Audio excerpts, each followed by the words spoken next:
জনাব মরহুম একে খান সাহেব কি ব্যক্তিত্ব ছিলেন তা বলে শেষ করা যাবে না।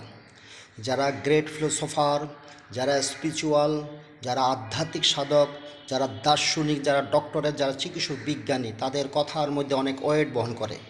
তারা অল্প কথায় অনেক কিছু বোঝাতে সক্ষম।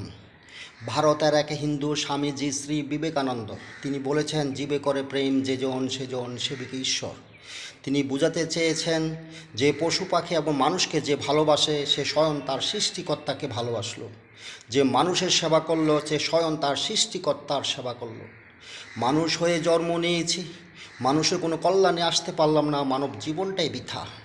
Mother Teresa, Mandela, Bill Gates, Kazi Nazrul Islam, তাদেরকে যুগের পর যুগ মানুষ স্মরণ করবে, মনে রাখবে। আপনাকে আমাকে মানুষ কয়দিন স্মরণ করবে, মনে রাখবে আমরা কি করতে পেরেছি। মাদার তেরেসা যখন কুষ্ঠরোগ হতো তাদেরকে জঙ্গলে ফেলে দিয়ে আসতো, সেখানে গিয়ে তার সেবার মাধ্যমে সুস্থ তুলতেন। সেবাই বড় ধর্ম।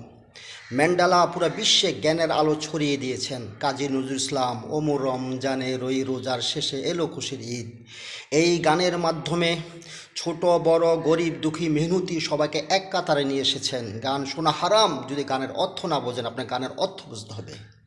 বিল Gates Bill Gates has given a lot of money for welfare of world civilization. Bill Gates তিনি বিশ্ববাসী কল্যাণের জন্য বিলিয়ন বিলিয়ন মার্কিন ডলার দান করে দিয়েছে।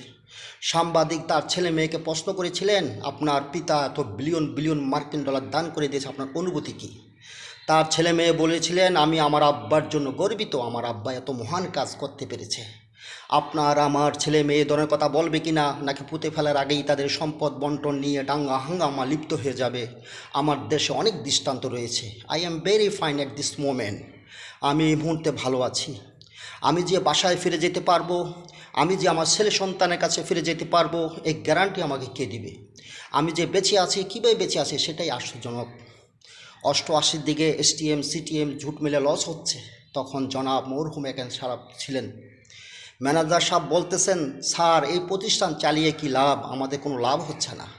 তখন তিনি বলেছিলেন, ম্যানেজার সাহেব এই যে হাজার হাজার মানুষের রিজিকের ব্যবস্থা হচ্ছে, সকাল বিকাল মানুষ আপনাকে সালাম দিচ্ছে, তার চেয়ে আর লাভ কিসের প্রয়োজন? আল্লাহ কি ওনাকে দিবে না আমাকে দিবে? তিনি অটাল সম্পদের মালিক ছিলেন, তার কাছে কোনো হিংসা ছিলেন না, নিন্দা ছিলেন না, কোনো অহংকার ছিলেন না। আমরা তো ছেলে সন্তানের অহংকার করি, আমরা সম্পদের অহংকার করি। আল্লাহ বলেন, অহংকার হচ্ছে আমার গায়ের চাদর, আমার ইজ্জতের চাদর। কোনো মানুষ অহংকার করতে পারে না। কোনো মানুষ যখন অহংকার করলো, সেজন্য আমার ইজ্জতের চাদর, আমার গায়ের চাদর টেনে হেসড়ে নামিয়ে ফেললো। অহংকার করেছিলেন টাইটানিস নির্মাতা, তিনি অহংকার করেছিলেন। তিনি তিনি বলেন, আমার এই জাহাজ এত নিরাপত্তা দিয়ে এত নিখুঁতভাবে এই জাহাজ আমি তৈরি করেছি, আমার এই জাহাজ কেউ ডুবাতে পারবে না, কেউ ধ্বংস করতে পারবে না।